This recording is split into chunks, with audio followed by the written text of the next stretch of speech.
Long before Hogwarts filled with thousands of voices and thousands of footsteps, there was a man who believed that magic should be sharpened into power.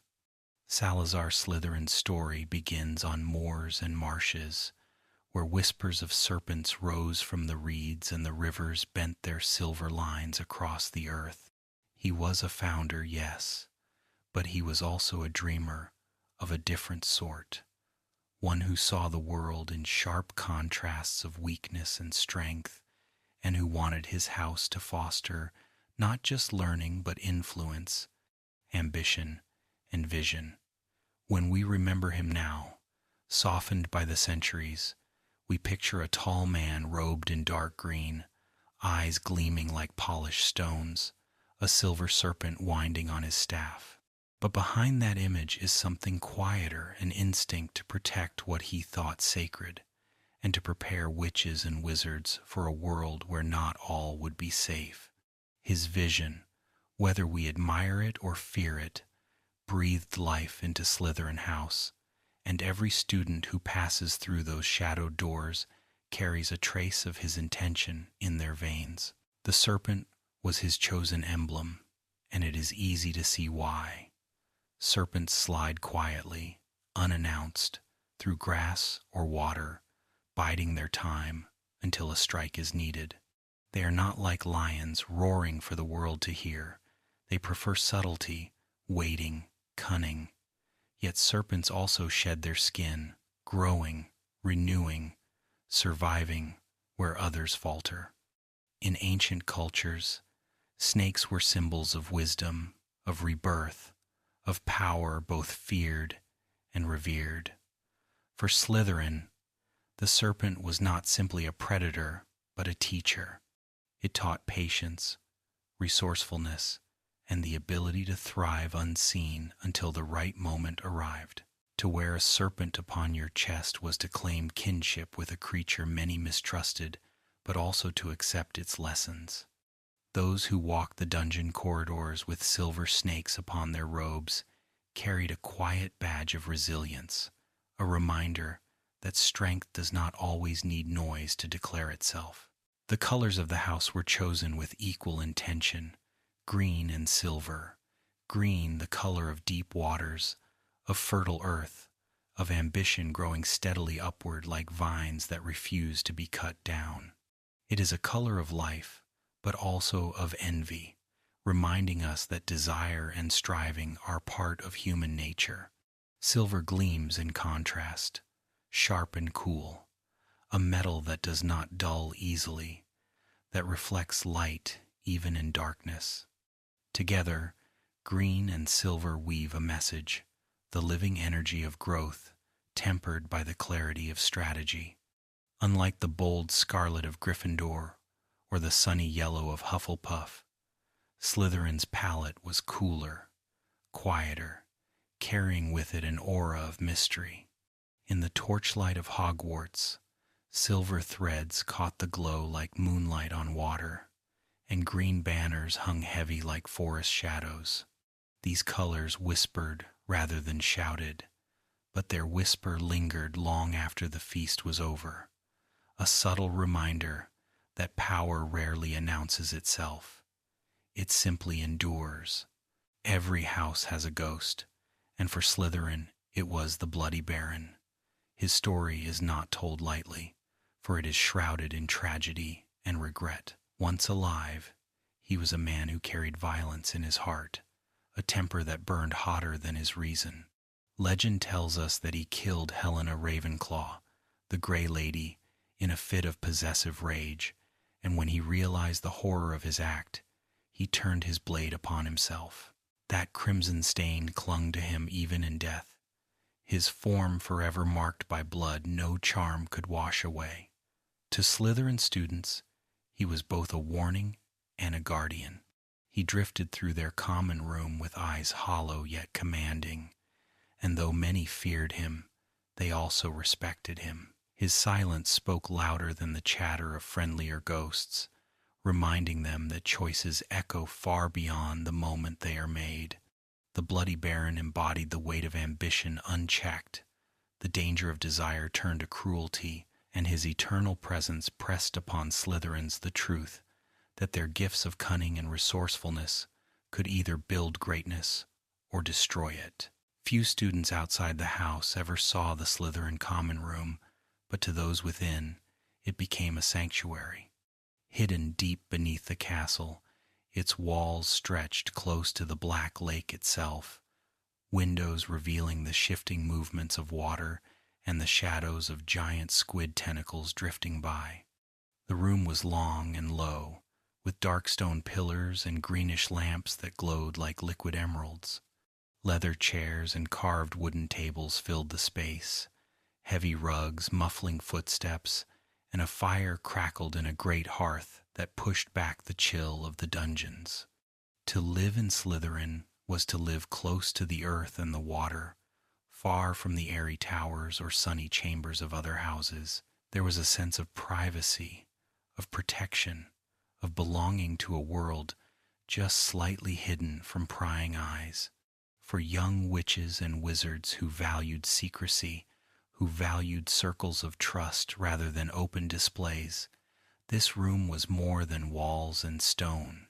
It was a reflection of their identity, a place where ambition could be spoken aloud, where plans could be whispered over flickering candlelight, where the lake itself seemed to listen, vast and eternal. Ambition, cunning, resourcefulness.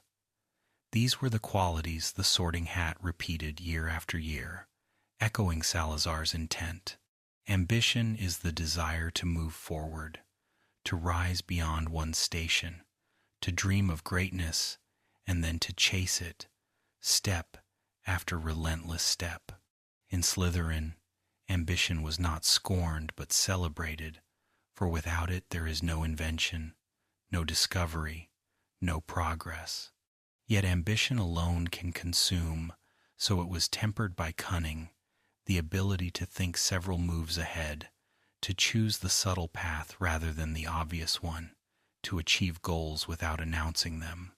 Resourcefulness tied the two together, the capacity to work with what one has, to survive and adapt, to find answers when others give up. These three traits did not make Slytherins cruel or evil by nature, they made them prepared. The world beyond Hogwarts was complex, filled with dangers and opportunities, and Slytherins were trained, even without realizing it, to navigate its shadows with eyes sharp and steady. Finally, one must consider why Slytherin built his house in the dungeons, facing the lake. It was not accident, nor mere convenience. Salazar valued closeness to water, which mirrors both depth and danger. The lake was a shield, a living guardian that separated his students from the rest of the castle. The dungeons themselves encouraged resilience, for they were colder, darker, less forgiving than the bright towers above. Yet this was precisely the lesson. Strength is not forged in comfort but in challenge. The common room's placement taught every young Slytherin that greatness is found in places others avoid, that power grows where others see only gloom. To enter those doors was to accept a different rhythm of life, one where ambition was not only spoken but lived, one where the serpent's wisdom coiled quietly in the stone. And so the first truths of Slytherin unfold like a story whispered across centuries.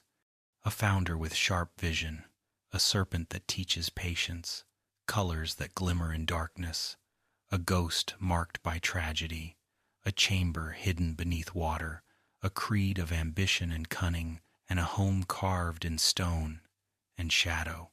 Each fact lingers like candlelight in the mind, guiding you deeper into the labyrinth of this house, inviting you to rest with the knowledge that even in silence, Slytherin's legacy endures. When the Sorting Hat settles on a young witch or wizard's head, it peers not only into talent but into desire. Again and again, its songs speak of Slytherin, whispering of ambition and cleverness, of the will to rise. Some children tremble at the thought of being sent to the dungeons, having heard tales of serpents and shadows. Others feel their hearts leap at the possibility, as though the hat has brushed against something sharp and alive within them. The hat remembers Salazar's intent more clearly than any human ever could, for it was his very mind that helped shape it. In its verses, it reminds the great hall that Slytherin House is not merely a resting place for the dark-hearted, but a cradle for the determined.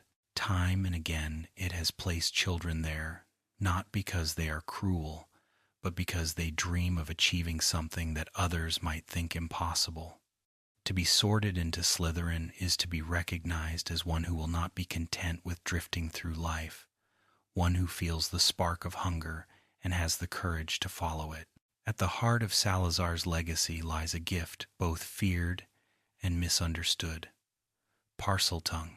The ability to speak to serpents is so rare that it became inseparable from his memory and from his descendants, most notably Tom Riddle. The hissing, slithering sound of that speech can chill the air, for it is foreign to most ears, unnatural to those who cannot answer. Yet to Salazar, it was a mark of kinship, proof that he and the serpent shared a bond. It allowed secrets to be kept, instructions to be given to guardians others would fear. Many who hear it think only of danger, but in its essence, Parseltongue is communication, a language like any other. It represents the connection between wizard and beast, the bridge between human ambition and the silent wisdom of creatures who live close to the earth. To inherit this tongue is not simply to inherit power, it is to inherit a doorway into Salazar's mind and into the serpents he revered. Ambition, often maligned, deserves deeper thought. To be ambitious is not to crave cruelty, but to crave more than what already island. It is the whisper that tells a child with little that they might, with effort, have much. It is the spark that drives an inventor to keep scribbling notes in candlelight long after others have gone to bed. Ambition is not inherently selfish. It is a tool, a current, a tide. In Slytherin, children are told that ambition is not shameful, that to want is human, and to strive is noble. Of course, ambition must be tempered by conscience, or it risks burning those around it. But in its purest form, it is the desire to grow, to become, to reach. Many Slytherins, like Horace Slughorn, channeled ambition into connections and teaching, lifting others up as they climbed. Others used it to rise in politics, or in art, or in quiet service. Ambition is as dangerous as fire, but fire also warms, protects, and sustains. Cunning, the second jewel in Slytherin's crown, works hand in hand with ambition. Cunning is the art of the hidden path, the sense that not all victories must come through brute force. Where another might charge forward with wand raised, a Slytherin thinks 2, 3, 4 steps ahead. They ask, what does my opponent expect? What will they never anticipate? Cunning often carries a sly reputation, as though it is dishonesty given form. But cunning, at its truest, is creativity and strategy. It is survival where others would perish, success where others would falter. It is the fox darting between hunters, the serpent slipping free from the snare. Slytherins know that the world does not reward only the loudest or the strongest. It rewards those who adapt, those who anticipate, those who can make something out of nothing. To be cunning is to see not only what is, but what might be, and to weave one's path accordingly. Beyond traits and symbols, Slytherin carries history in its veins through the families who aligned with it. The Malfoys, the Lestranges, the Blacks' old names with old houses, draped in tradition and pride.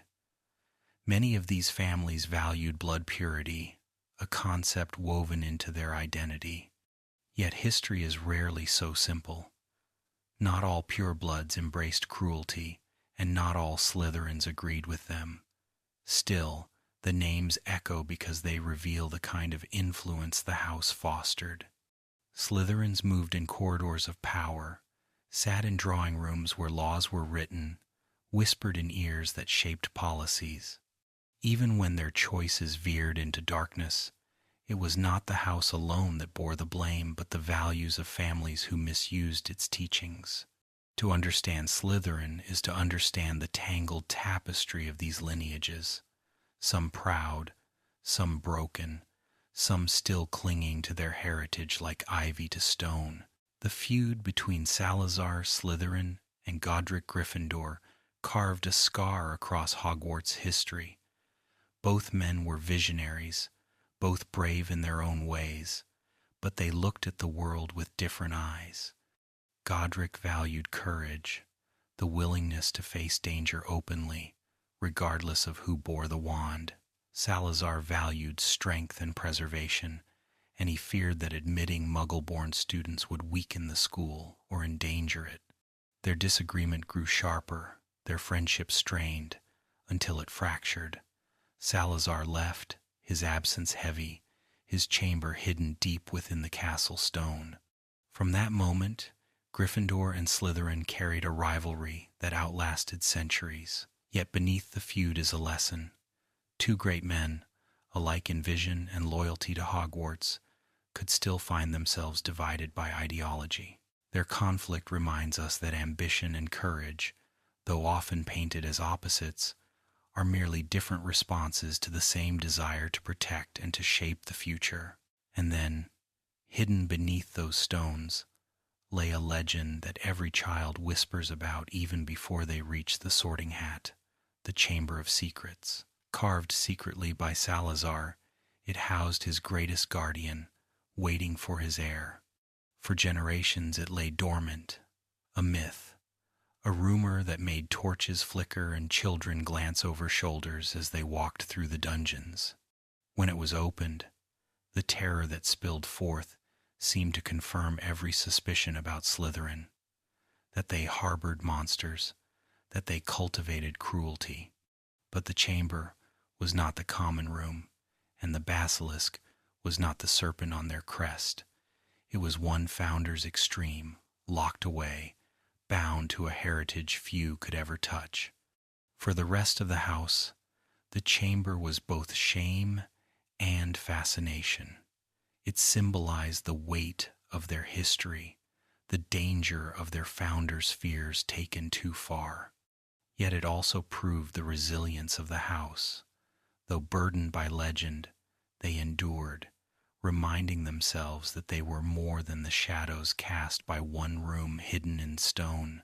The basilisk itself, the monster hidden in the Chamber of Secrets, deserves more than a passing whisper. It was no ordinary serpent, but the king of serpents, born from the egg of a chicken hatched beneath a toad. Salazar Slytherin's decision to bind such a creature to the school reflected both his mastery of magic and the extremity of his fears. For centuries the basilisk slept, a coiled shadow in the stone, its very gaze capable of death, its hiss carrying an echo of its master's will. Students spoke of it as legend, yet the chamber's opening proved that sometimes myths sleep rather than vanish. To Slytherins who heard the tale, the basilisk symbolized not just terror but power uncontrolled, dangerous, and heavy with responsibility. It was a reminder that ambition without wisdom can summon monsters, and that every gift carries its price. The basilisk also ties to a larger story, Salazar's obsession with blood purity. He believed, unlike his fellow founders, that Muggle-borns could not be trusted, that their presence would weaken Hogwarts or reveal it to the non-magical world. His fear was not entirely irrational. Persecutions against witches and wizards were real, but his solution was harsh. He sought exclusion rather than protection, and in this he laid the foundation for centuries of prejudice. Slytherin House inherited that shadow, branded by others as the home of blood purity fanatics, even though not every student shared that belief. In truth, The debate about bloodlines was always larger than the house. It was political, cultural, familial. Yet because Salazar was its source, Slytherin bore the stigma. Still, within its walls, students wrestled with these ideas, some accepting them, others quietly rejecting them, all of them shaped by a legacy that demanded they consider where true strength comes from. Despite the reputation, loyalty among Slytherins is stronger than many assume. Outsiders often imagine them as cutthroat, each ready to betray the other at the first chance of gain. But within the house, bonds form like steel.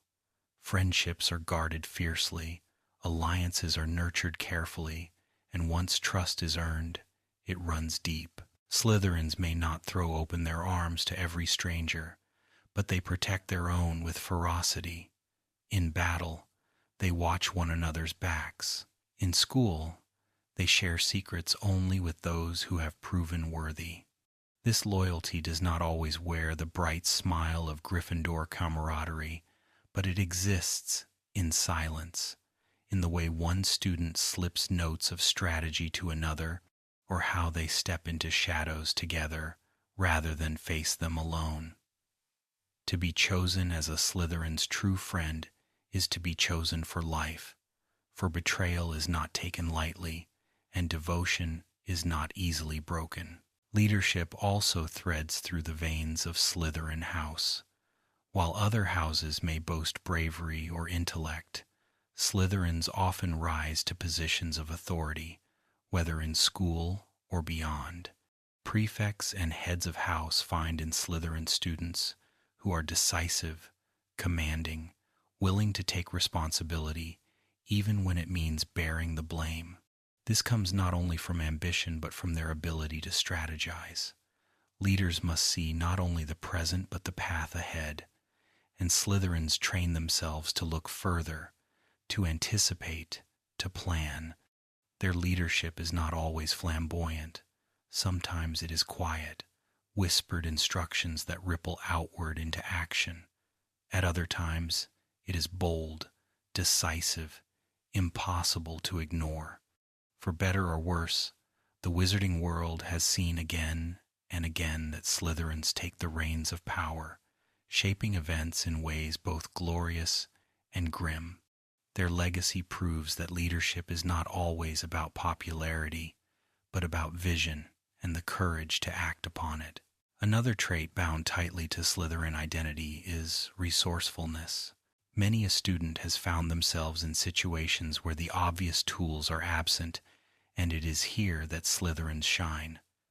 They create potions out of scraps, spells out of whispers, solutions out of sheer will. Resourcefulness is the art of survival, of making do, of refusing to be cornered by circumstance. It is seen in the way they navigate exams, in how they prepare for duels, in how they live beyond school walls. A Slytherin faced with locked doors will not merely pound on them. They will consider the hinges, the windows, the shadows, the timing. This trait, more than any other, ensures their endurance. Where others despair, Slytherins calculate. Where others retreat, they adapt. It is resourcefulness that has allowed so many to thrive in positions of difficulty, and it is resourcefulness that has carried their legacy through centuries of both favor and disgrace. If one looks into wizarding history, many famous figures bore the mark of Slytherin, though not all were villains. Some rose as inventors, creating spells that advanced magical society. Others took their places as politicians, guiding the ministry through turbulent times. Even in literature and art, Slytherin voices appear: writers whose quills dripped with wit, painters whose canvases revealed haunting beauty, composers whose music carried both ambition and depth. To reduce the house to villains alone is to erase the breadth of its contribution. Like every house, it has produced greatness in many forms, though its greatness often comes cloaked in subtlety. To study the list of early Slytherins is to see not only dark wizards but also reformers, thinkers, innovators. They were not always loved, but they were rarely forgotten, and their names linger on the pages of history with a weight that proves their influence. Even within Hogwarts politics, Slytherin has always had a strong voice. House points, prefect choices, alliances with professors, all bore traces of their influence. In the Great Hall, their presence was felt in debates, in the way their table leaned close to whisper strategies, in how they moved as a unit when challenged. Slytherin's place in the school was both literal and symbolic, tucked away in shadows, yet always close to the heart of power. Their politics did not always make them popular, but popularity was never their goal. They sought effectiveness, results, the shaping of outcomes, and in this they excelled. Hogwarts itself is a tapestry woven from 4 colors, and without Slytherin green, the pattern would lack both depth and contrast. Their politics ensured that no decision was simple, no alliance unconsidered, and in this way they sharpened not only themselves but the entire school. The Bloody Baron's mysterious past remains one of the most haunting tales tied to Slytherin House. Unlike the Grey Lady, whose story he is forever entangled with, the Baron was once a man of ambition and violent temper.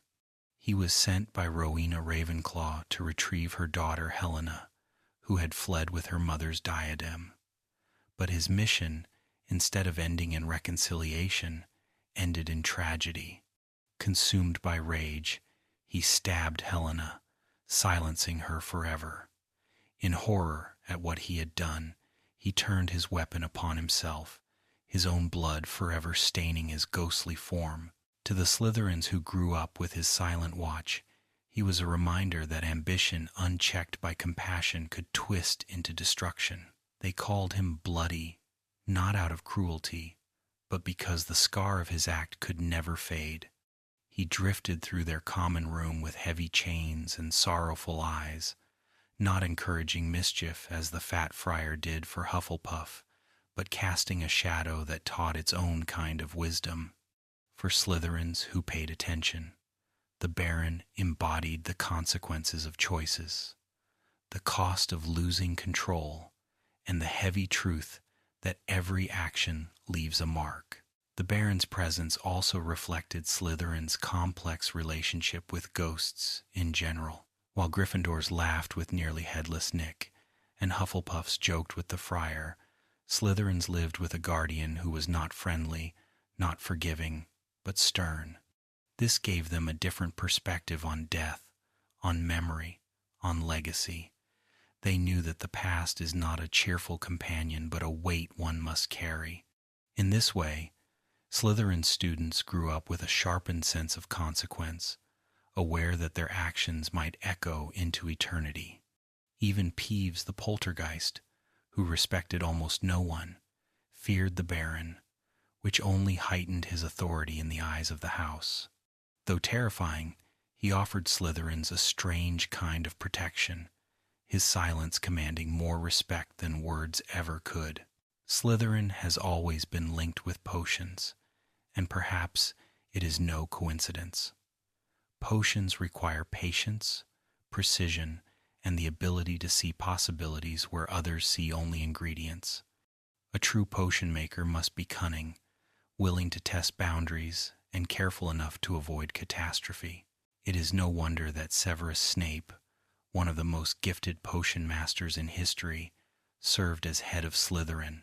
For many, his classroom became both sanctuary and trial, a place where mistakes cost points and success earned grudging praise.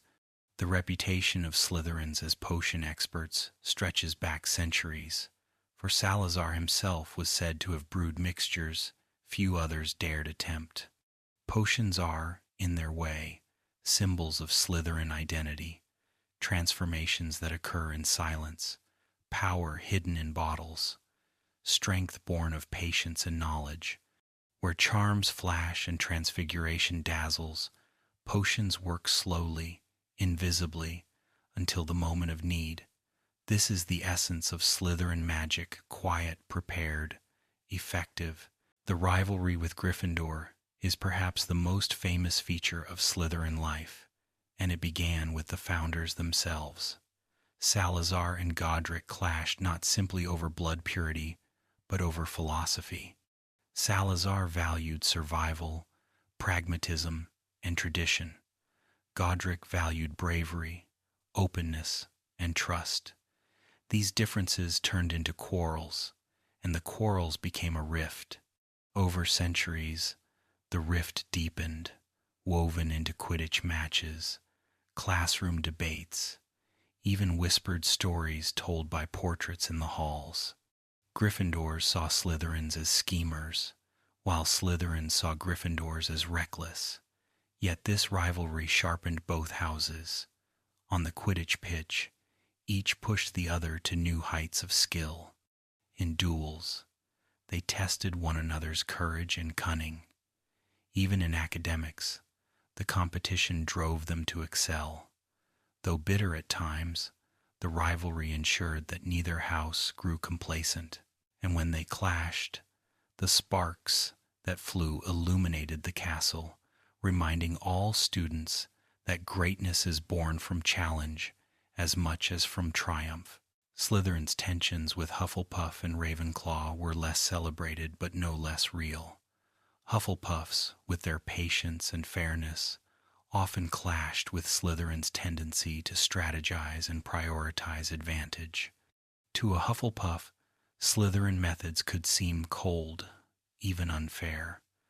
To a Slytherin, Hufflepuff idealism could seem naive.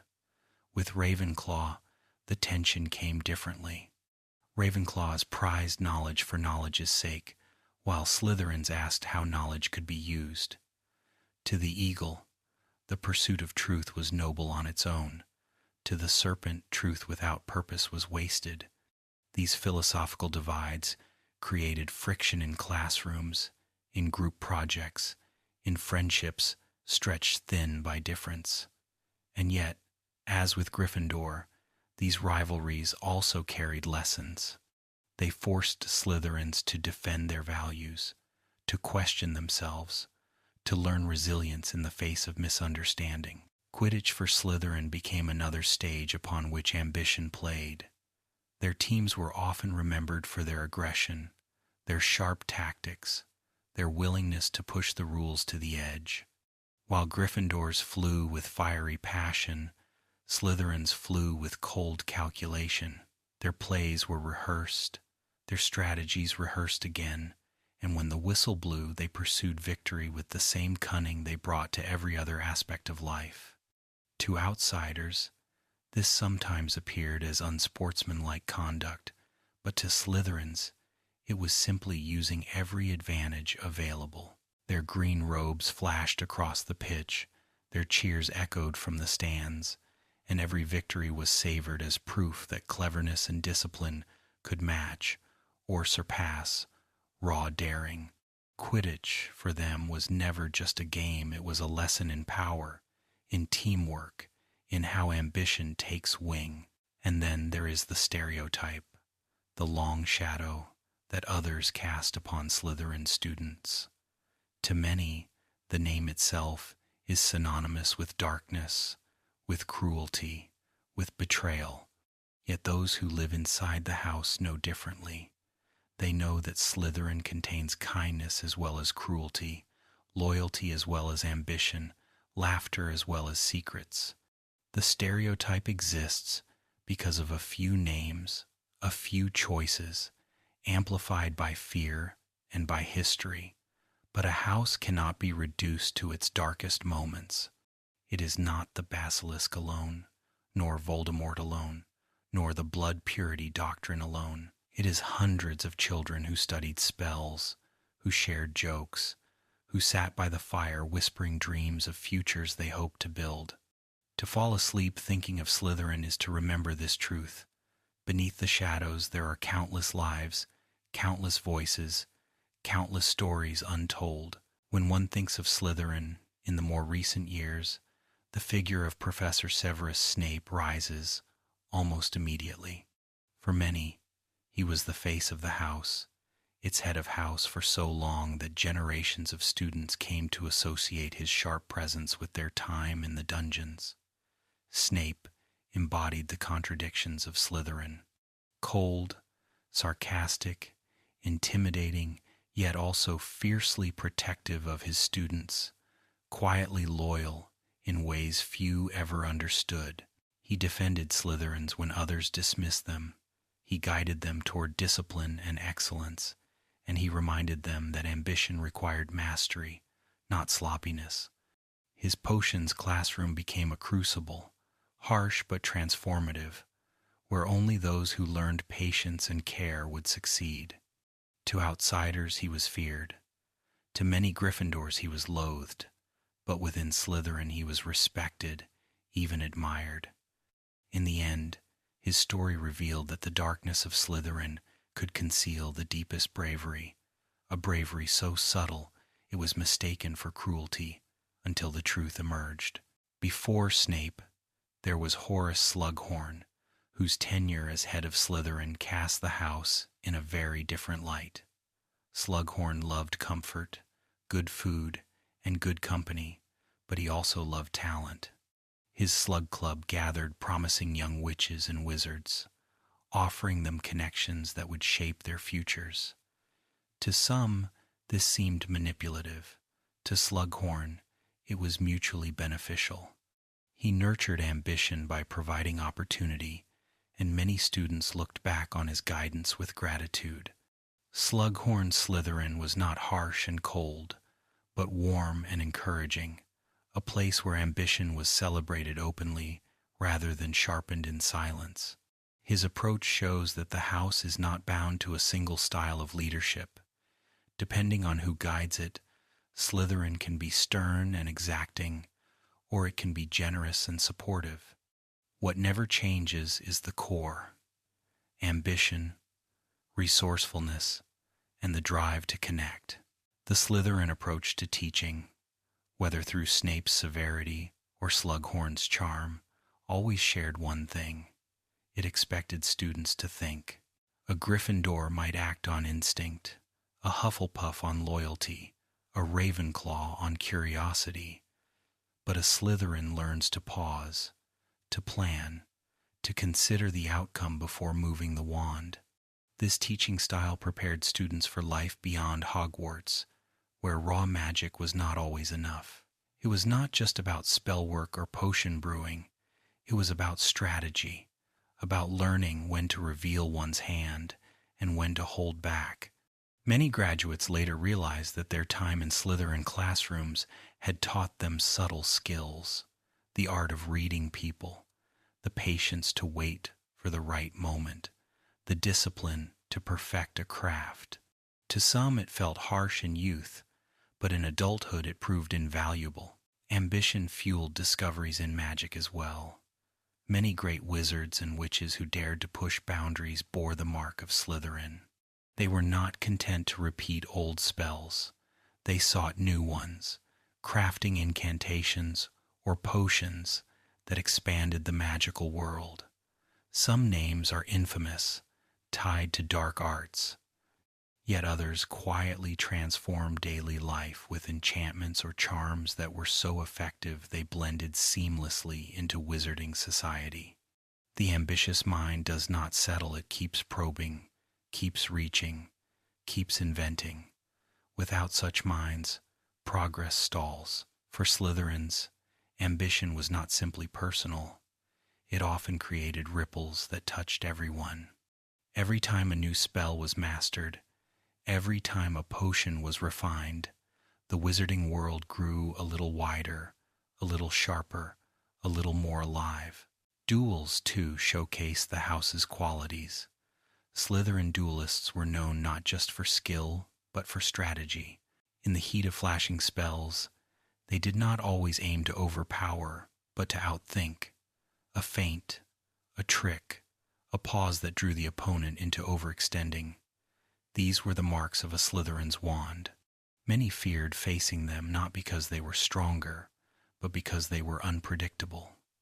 They played dueling like chess, thinking 3 moves ahead, waiting for the exact moment to strike. Some duelists carried this into darker arenas, of course, but others used it to protect, to guard, to win tournaments that had nothing to do with war. Whatever their purpose, Slytherin duelists proved that cunning is not only for politics or secrets, it is just as potent when spells clash and sparks fly. Secrecy and strategy were woven into Slytherin identity beyond classrooms and duels. Students learned early that not every thought must be spoken aloud, that silence itself can be a shield. While others blurted out ideas, Slytherins considered whether the idea would serve them, whether the moment was right, whether the audience could be trusted. Strategy was not only for great battles but for daily life. Who to befriend, what alliances to form, how to present oneself, these were all part of the quiet education of a Slytherin. Outsiders sometimes mistook this for aloofness, but within the house it was understood as wisdom. Life beyond Hogwarts is filled with choices, and those who know when to speak and when to remain silent often survive longer, thrive deeper, and achieve more lasting influence. And so many Slytherins found themselves in the Ministry of Magic, rising to positions of influence. Their ambitions suited politics, their cunning suited negotiation, their resourcefulness suited law and administration. Some became ministers, others advisors, others heads of departments that shaped the direction of wizarding society. Their influence was not always popular. Many distrusted the serpent crest when it appeared in official chambers, yet their effectiveness could not be denied. They brokered treaties, reformed laws, and ensured that wizarding Britain did not stagnate. For all the suspicion cast upon them, Slytherins filled offices because they understood how to work within systems, how to bend them, how to lead them. The ministry, like Hogwarts itself, bore the mark of the serpent, for without its influence, much of wizarding governance would have faltered. When Tom Marvolo Riddle arrived at Hogwarts and was placed into Slytherin House, the course of the house's reputation was altered forever. Already gifted with a mind sharper than most professors could easily guide, already burdened with a darkness he both denied and nurtured, Riddle found in Slytherin the qualities that mirrored his own. Ambition, he had it in abundance. Cunning, he wielded it like a blade. Resourcefulness, he survived an orphanage, and Hogwarts seemed like paradise by comparison. His early years showed how the Sorting Hat sometimes perceives traits in their most extreme form. Other Slytherins used ambition to succeed in class, to join Quidditch teams, to secure futures in the ministry. Riddle used ambition to bend people to his will. He formed small groups, charmed professors, and began sowing seeds of influence that would last for decades. Within the dungeons, he learned to smile while plotting, to nod while dismissing, to bow while preparing to rule. For many Slytherins, he was simply an impressive student. Few realized that the boy beside them was shaping himself into the darkest wizard of the age. His time in the house reminds us that ambition, without compassion, can spiral into obsession, and obsession into destruction. Yet not every dark wizard came from Slytherin, though the stereotype lingers. Many of Voldemort's followers were drawn from the house, and his rhetoric about purity of blood resonated strongly there. But history shows that darkness does not belong to any one crest. Grindelwald, one of the darkest before Voldemort, never wore the serpent emblem, and cruelty existed among wizards of every color and banner.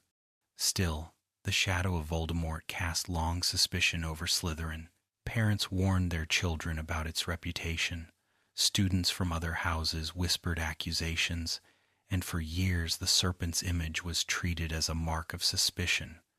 This was unfair to those who chose loyalty, to those who dreamed of greatness without cruelty, to those who simply wanted to succeed in life. The The fact is that Slytherin produced great leaders, healers, inventors, and diplomats, just as it produced followers of Voldemort. The distinction was never about the crest itself, but about the choices made under its banner. And indeed, many Slytherins resisted darkness. Some quietly refused to follow Voldemort's call, even at great risk. Others fought openly, joining the Ministry's Aurors or standing alongside members of the Order of the Phoenix. Their stories were not always told loudly, for bravery in Slytherin often took the form of subtle defiance rather than open proclamation. A Gryffindor might raise a sword, a Slytherin might pass crucial information quietly, saving lives without ever being known. This hidden bravery was sometimes overlooked, but it mattered deeply. During both wizarding wars, not every serpent followed the Dark Lord. Some stayed, some resisted, some endured. Their courage was quieter, their sacrifice less sung, but their loyalty to family, to school, to country was no less real. This shows that reputation is not destiny. Even when a house is shadowed, individuals still choose their path. The reputation of Slytherin is one of the most complex in Hogwarts history. Gryffindor is linked to bravery, Hufflepuff to loyalty, Ravenclaw to wit. Slytherin, though, holds a dual face, admired by some for ambition, mistrusted by others for association with cruelty. To be a Slytherin student meant to carry that weight daily. Some embraced it, wearing it like armor. Others resented it, struggling against a prejudice they did not earn. In truth, the house's values are not evil. Ambition drives growth, cunning ensures survival, resourcefulness keeps hope alive. Without these, the wizarding world would stagnate. Yet because ambition and cunning can be twisted, the entire house bore suspicion. Still, complexity is not weakness, it is richness.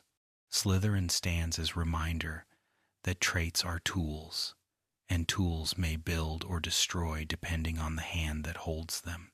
Examples of loyalty within Slytherin often surprise those outside the house. Within the dungeons, students form bonds that are less showy than Gryffindor camaraderie, but no less powerful. To stand beside another Slytherin means trust, sometimes fierce and uncompromising. This loyalty extends beyond school years. Many Slytherins maintain lifelong alliances, building networks that stretch across wizarding Britain and beyond. While critics see this as self-serving, the truth is that it often stems from genuine belief in mutual support.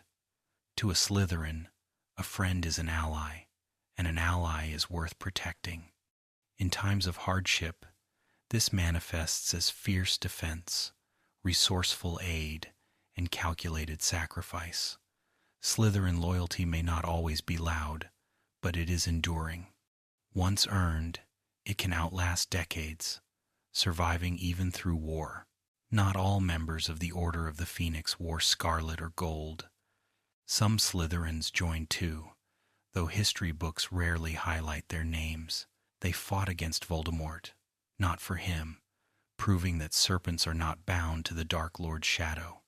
These individuals embodied resourcefulness in their fight, often handling intelligence, strategy, or quiet missions where cunning meant survival. Their contributions may not be celebrated with statues or songs, but they matter just as much as open battles. The wizarding world is safer not only because of warriors, but also because of planners, spies, and strategists who moved quietly behind the curtain. Slytherins who join the Order remind us that bravery does not belong to Gryffindor alone, nor kindness to Hufflepuff, nor wisdom to Ravenclaw. Bravery, kindness, and wisdom appear everywhere, even in dungeons beneath a green banner. Survival instincts have always been part of Slytherin's essence. In nature, a serpent survives by patience, by striking only when the moment is right, by shedding skin to grow anew. so too do Slytherins. They endure difficult times by adapting, by bending without breaking, by changing strategies as needed. This is not cowardice, though it has often been mislabeled as such. It is resilience. In wars, survival meant living to protect family another day. In peace, survival meant adapting to shifting politics and ensuring one's place in society. Students who learned these instincts carried them for life, giving them strength to endure failures, betrayals, and hardships. Courage may roar like a lion, but survival whispers like a snake, and both are needed to thrive. During the First Wizarding War, the name of Slytherin was whispered often, for Voldemort had risen from its ranks, and many of his earliest followers wore green and silver as students. Families like the Malfoys, the Lestranges, and others, steeped in traditions of bloodline and ambition, found his rhetoric appealing. And so, Slytherin as a house gained a reputation of alignment with darkness, yet the truth was far more nuanced. Not every serpent followed, and many children, too young to fight, lived under the shadow of decisions their parents made. For them, the war was not a matter of allegiance, but of survival, of navigating suspicion, of enduring the looks and whispers of classmates and neighbors. In the safety of the dungeons, these young Slytherins shared fears and doubts, just as others did, proving that even within a house, often branded as sinister, innocence and uncertainty still lived. The Second Wizarding War brought sharper divisions. By then, Voldemort had returned, and the weight of Slytherin's reputation became heavier still. The Battle of Hogwarts revealed this tension most clearly. When the students of Slytherin were asked where they stood, many were escorted from the castle for safety, leading to accusations of cowardice, while others stayed to fight, their stories less told but equally real. To be a Slytherin then was to be caught between the suspicion of others and the danger of defiance. Some sided with the Dark Lord, believing in his vision or fearing his wrath. Others resisted silently, hiding families, passing word, or lending aid in ways that would not bring immediate notice.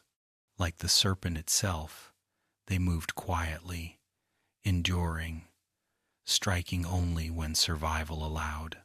The war deepened stereotypes, but within those years lived countless shades of green, some dark, some luminous, some caught forever in between. After Voldemort's fall, the house faced perhaps its greatest test, to redefine itself. No longer could the serpent hide beneath the shadow of its most infamous heir. Teachers, students, and alumni worked to reshape the story of Slytherin, to remind others and themselves that ambition need not equal cruelty, that cunning need not lead to tyranny. House unity became a delicate matter. Some clung to pride, unashamed of their lineage, while others longed to show that serpents could shed the old skin and begin anew. Slowly, through years of effort, Slytherin rebuilt its reputation. The Battle of Hogwarts became part of this, for though many had fled, some had fought, and their bravery mattered. The whispers of cowardice gave way to quieter acknowledgments of those who had stayed. To heal a name requires patience, and Slytherin, like its emblem, waited, watching, rebuilding piece by piece.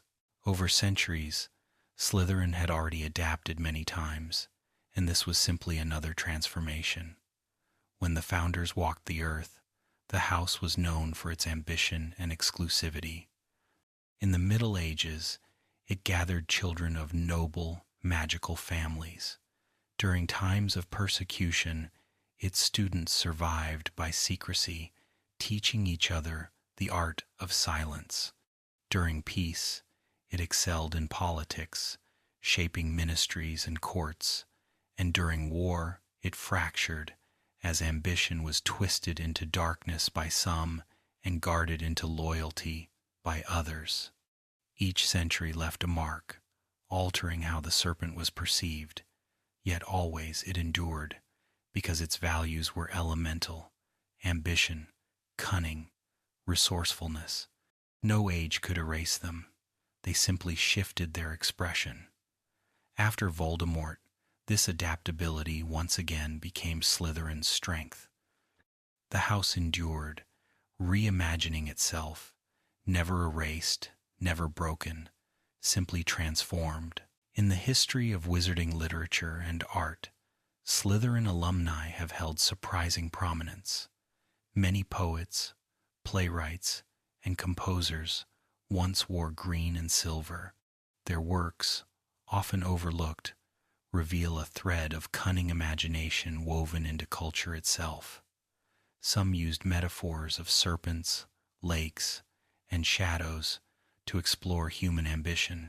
Others wrote of transformation, of resilience, of the silent strengths hidden in survival. Art was their arena of ambition, not politics or war.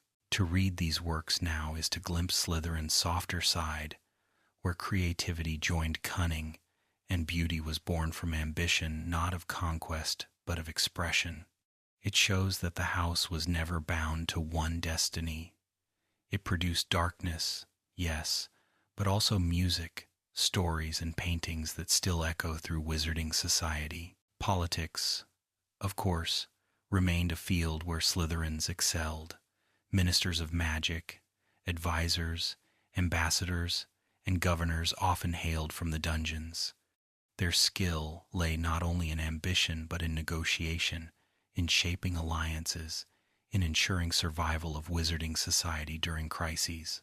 Some were controversial, others respected, but nearly all shared the serpent's traits of foresight and planning. It is no surprise that the ministry halls echoed with their voices, for Slytherins thrived where cunning met power. The world needed their talents, even if suspicion lingered. History shows that while some abused authority, others used it to steady society, preventing collapse when fear threatened to overwhelm. Thus, Slytherin politics embodied the truth of the house. Ambition can either wound or heal, depending on the heart that wields it. Resilience has always been one of Slytherin's defining lessons. For every whisper of betrayal, for every story of cruelty, there are quieter tales of survival, of serpents who endured through storm after storm. It is resilience that makes the serpent so enduring a symbol. It survives where others falter. It finds a way through shadows. It adapts when change comes. Students of the house learned this as deeply as they learned spells. To be a Slytherin was to know that storms would come, but survival was always possible. It meant seeing further, waiting longer, and striking truer when the moment arrived. Resilience, more than ambition, was the flame that kept the serpent alive. The Slytherin common room has long been one of the most mysterious and atmospheric places in Hogwarts. Hidden behind a bare stretch of stone wall in the dungeons, it opened only with a whispered password, known to members of the house alone. When the stone shifted and the door swung open, students would step into a long, low chamber, lined with carved pillars that rose like the trunks of underwater trees. The atmosphere was cool and shadowed, but never bleak. The great windows stretched out beneath the lake itself, where the filtered green light of the water cast wavering patterns across stone walls. Shadows of drifting fish, or even the giant squid itself, sometimes glided across the panes, making it seem as if the entire room lived beneath a shifting liquid sky. Unlike the bright towers of Gryffindor or Ravenclaw, Slytherin's home embraced mystery, offering students both seclusion and majesty. It was a place to retreat, to think, to plot, and to rest, warmed by the flicker of fireplaces despite the chill of the lake pressing around them. Enchantment protected the common room as surely as it protected the rest of Hogwarts. The entrance was hidden from wandering students, and only the right password, spoken with confidence, could summon the door to open. Should anyone try without it, they would find only cold stone, as unyielding as if no passage had ever existed there. Some whispered that additional enchantments discouraged intruders, though the exact nature of such magic was never revealed to outsiders. What was certain is that the secrecy of the entrance mirrored the values of the house. Not everything is meant to be seen, and those who belong will know the way in. The protective spells added to the aura of exclusivity, turning every entrance into a ritual of belonging, a quiet reminder that loyalty and secrecy were as much part of the house as ambition. Daily life in the Slytherin common room carried a rhythm distinct from other houses.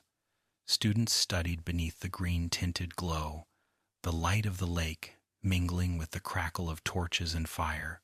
Groups gathered at long couches or tables, speaking in low voices, sharing secrets, debating strategies for Quidditch, or planning essays for potions. Unlike the boisterous noise of Gryffindor or the cheerful warmth of Hufflepuff, Slytherin conversations often held an undertone of thoughtfulness, of weighing words before they were spoken. There was laughter, of course, but it was a different kind, more knowing, more wry. The room itself encouraged a reflective atmosphere. One could imagine generations of students sharpening their wits in such a place, planning futures that would reach far beyond Hogwarts walls. Daily life here was not only about schoolwork, it was about learning how to belong to a community that valued ambition and foresight.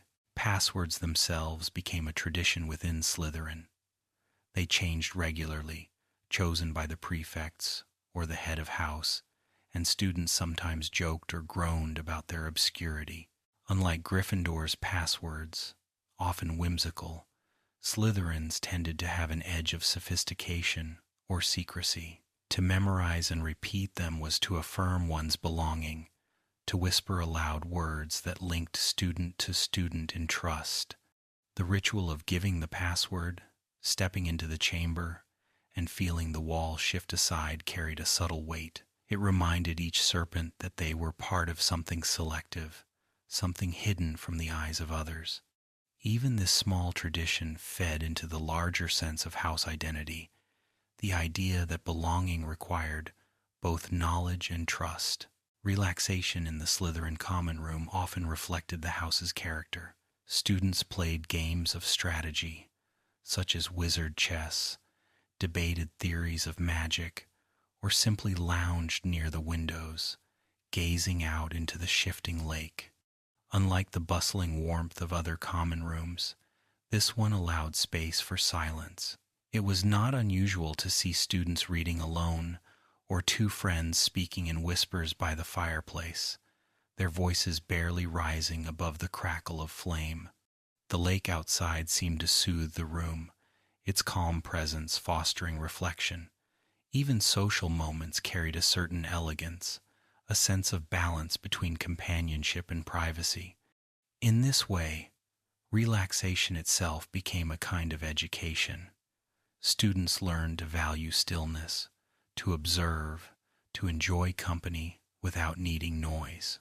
Certain magical subjects held special appeal for Slytherin students, and potions stood foremost among them. Perhaps it was the patience required, the precision demanded, or the way ingredients could be combined to create something transformative. Potions mirrored the house's values' ambition to perfect the craft, cunning to adapt recipes, resourcefulness to substitute when ingredients were scarce. Many of the greatest potion masters in wizarding history came from Slytherin, and it is easy to imagine them beginning their craft here, brewing by firelight in the cool depths of the dungeons. Defense against the dark arts also often captured Slytherin interest, not only for power but for knowledge of protection and strategy. These subjects encourage students to refine their strengths, to think critically, and to master skills that would serve them beyond school. The common room itself often echoed with discussion of such lessons, as students reviewed ingredients or rehearsed counter-curses in hushed tones. Friendship in Slytherin was different from what outsiders imagined. While stereotypes suggested coldness or self-interest, in truth many serpents forged bonds of deep loyalty. These friendships were often quieter than the exuberant displays of other houses, but they ran deep. A Slytherin friend might not shout their support in public, but in private they would defend you fiercely, strategize with you, or help you plan your way out of difficulty. The house encouraged bonds built on trust, on shared secrets, and on the knowledge that one's allies could be counted on when needed. Such friendships sometimes lasted well beyond Hogwarts, turning into lifelong partnerships in business, politics, or simply companionship. They reflected one of the house's most understated strengths, the ability to value loyalty as strategy, and to keep it alive through years of change. Among the more curious details about Slytherins is the kind of patronuses they produce. A patronus is not simply a shield, but a mirror of the caster's soul, and the forms that emerged from Slytherin wands reflected the house's complexity. Some serpents conjured sleek and cunning animals, such as foxes, serpents, or hawks, embodying their resourcefulness and sharpness. Others revealed surprising gentleness, calling forth creatures of loyalty or grace, like dogs or swans, showing that ambition can live alongside tenderness. Severus Snape's doe Patronus remains the most famous, a symbol not of ambition but of enduring love, a reminder that the inner life of a Slytherin cannot be measured only by stereotype. These Patronuses demonstrate that the house carried within it as much variation as any other. Light and dark, fierce and gentle, ambition and devotion, all flickering together in silver form when summoned against the darkness. Pets, often chosen by Slytherins, reflected their taste for mystery and elegance. While owls were common across all houses, serpents favored sleek black or dark-feathered birds, or cats with watchful green eyes that seemed to mirror the house colors. Some did, on rare occasion, keep more unusual creatures, lizards in glass terrariums, snakes hidden away with whispered parcel tongue, or even exotic pets brought back from family travels. These animals were companions but also symbols, chosen carefully to match personality or heritage. Where a Gryffindor might boast of a boisterous owl, a Slytherin might quietly stroke a cat that purred softly on their windowsill while they studied. Pets reflected not only affection but identity, a way of surrounding oneself with mirrors of one's own character.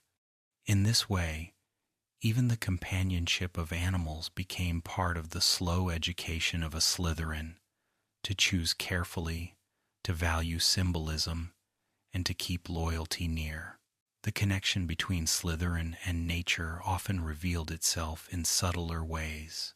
While Hufflepuffs embraced herbology and fields of green, and Ravenclaws sought knowledge in the stars, Slytherins seemed drawn to the water. Their common room lay beneath the Black Lake, its light always tinted by rippling waves, its shadows crossed by drifting creatures. Water itself became emblematic of their values, shifting, reflective, adaptable. Like water, a Slytherin could be calm one moment, storm-tossed the next, always reshaping itself to flow around obstacles. The serpent, too, is linked to rivers and streams, to the twisting currents that mirror its movements. To live in Slytherin was to live in companionship with water, to fall asleep under its green glow, to dream to its quiet music. Even students who left the castle often felt forever tied to lakes, rivers, or seas, finding comfort in their mystery. The house's relationship with water was not a loud one, but it was deep, a current that carried its identity as surely as scarlet fire carried Gryffindor's. Many Slytherins changed wizarding history not by thunderous deeds but by quiet influence. They were advisors, not generals, planners, not warriors. Some steered political reforms with whispered words, others negotiated treaties that kept the magical world from spilling into violence. Their ambition gave them patience, and their cunning gave them foresight. While the famous names of heroes often belonged to Gryffindor or Ravenclaw, countless Slytherins shaped outcomes silently, weaving threads behind the tapestry. Their impact was often overlooked because they did not claim the spotlight, but history itself would look very different without them. This quiet influence, subtle but enduring, demonstrates another side of ambition. Not every dream seeks glory. Some ambitions dream of stability, of control, of long-lasting change hidden beneath appearances. It was in these spaces that Slytherins excelled, leaving fingerprints on history that only the most careful reader can trace. Their influence stretched beyond Britain, too.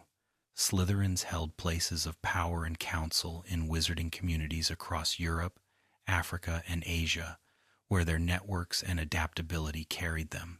Ambition seeks opportunity, and so they traveled, studied abroad, and learned from magical traditions older and broader than Hogwarts itself. Some brought back spells and potions that enriched British magic. Others stayed abroad, blending into foreign ministries or guilds, shaping magical law far from their homeland. These international Slytherins remind us that the serpent's reach has never been limited to a castle dungeon. It was global, its ambitions stretching wherever rivers ran and seas opened doors. In this way, the house contributed not only to Hogwarts, but to the entire fabric of the magical world. Their presence in distant lands, often hidden from British eyes, shows that Slytherin ambition can be borderless, always seeking the widest stage. Inventions, too, owe much to the house. Some of the most enduring magical items and spells can trace their origins to ambitious minds in green and silver. Not all were tied to dark magic. Many served daily life, streamlining charms, refining brewing methods, or creating enchanted tools that became commonplace. The inventive streak grew from resourcefulness. When one cannot obtain the perfect ingredient, one finds another. When a spell resists, one twists it until it yields. This tinkering, patient and deliberate, led to discoveries that ripple into every wizard's life. Some Slytherin inventions were never attributed openly, hidden in obscurity or claimed by others. Yet the serpent's hand can be found in countless places in the wards, on ancient houses, in the brewing books tucked into libraries, in the quiet spells parents teach their children without knowing their true origins.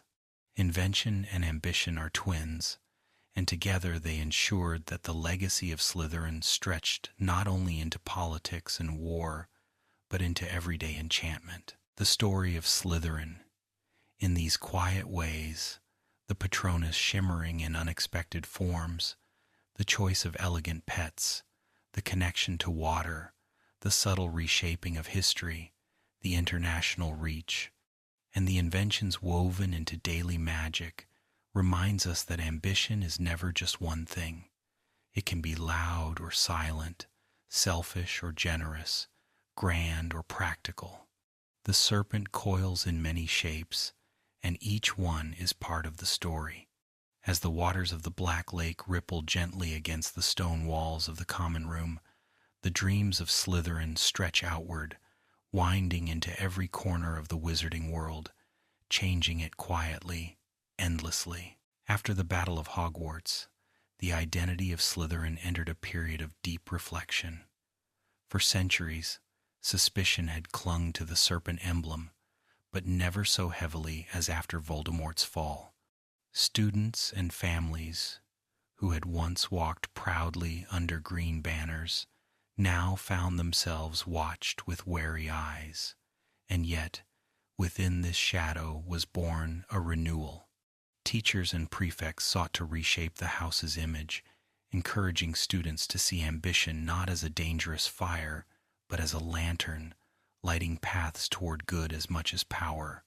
Rebuilding began slowly, with one generation after another learning to carry the name Slytherin not as a burden but as a heritage to transform. The years after the battle became the time when the serpent began to shed its old skin and grow into something both familiar and new. Reconciliation with other houses was perhaps the hardest challenge. Gryffindor and Slytherin had long been rivals, their enmity rooted in the clash between Godric and Salazar themselves.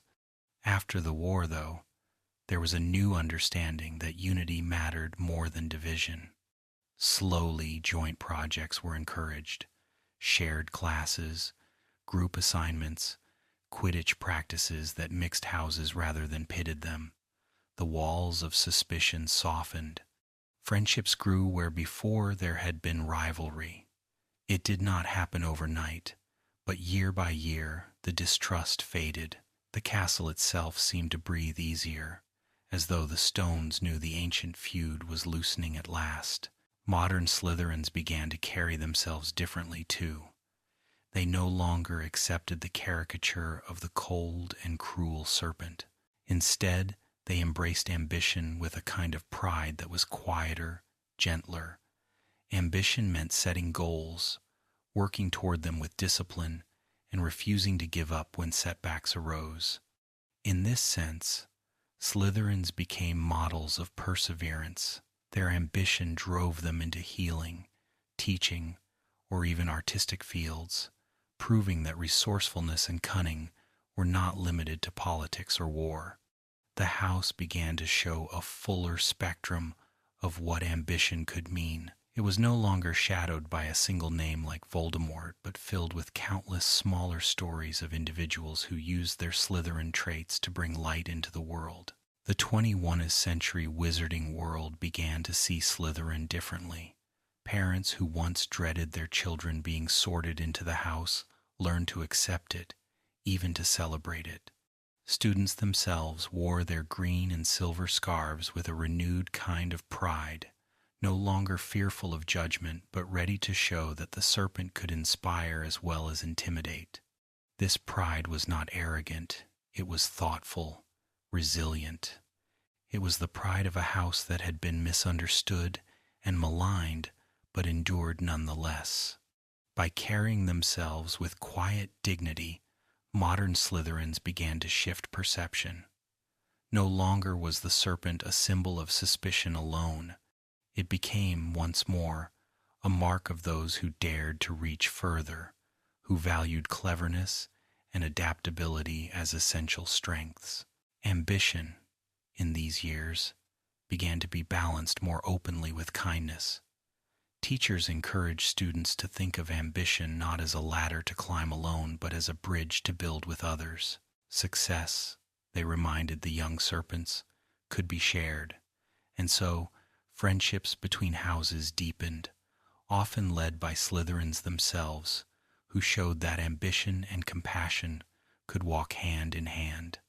This duality became a defining trait of the modern house. Where once ambition was feared, now it was softened by kindness, proving that even the sharpest serpent could choose to coil protectively around its companions rather than strike. The serpent itself, long a misunderstood emblem, came to symbolize wisdom in silence. Serpents shed their skin, transform, endure. They live close to the earth, attuned to its secrets, patient in their movements. Students were reminded of this when they entered the common room and saw the serpent crest shining above them. Wisdom lies not always in speaking, but in watching, in waiting, in knowing when the moment is right. In this way, the emblem became a lesson, a reminder that power does not always roar, it can also whisper. And in the whispers of the serpent lay an enduring wisdom, one that outlived battles and scandals. Even Salazar Slytherin's legacy was reconsidered in modern times. For centuries, he had been remembered as the founder who quarreled with Gryffindor, who dreamed of exclusivity, who left behind the Chamber of Secrets. Yet scholars began to argue that his vision, like the house itself, was more complex. He valued ambition, resourcefulness, and the strength to endure. His flaws were real, his feud damaging, but his values also contributed to Hogwarts' strength. To dismiss him as a villain would be to erase part of history. To acknowledge his vision in its fullness, both its darkness and its brilliance, was to honor the balance of the four founders. Modern serpents embrace this, carrying his legacy not as a curse, but as a reminder of how ambition must be tempered with wisdom and care. Hogwarts itself seemed to recognize that balance, for without Slytherin, the school would lack one of its essential pillars. Bravery, loyalty, wit, these were nothing without ambition to drive them forward. Each house played a part, and Slytherin's part was as vital as the others. This understanding helped cement its place in the modern school community. Students and teachers alike came to see that the serpent was not an enemy to fear, but an ally to respect.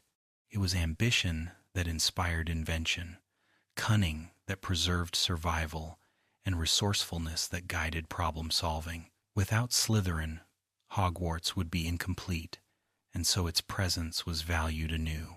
The mystique of Slytherin remained, of course.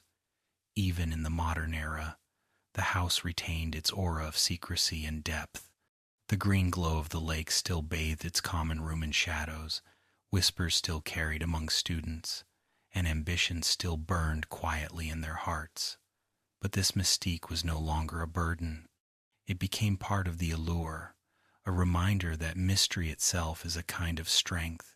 To be a Slytherin was to hold secrets wisely, to carry ambition like a torch, to walk paths others feared to tread. Mystique did not mean menace. It meant dignity, depth, and endurance.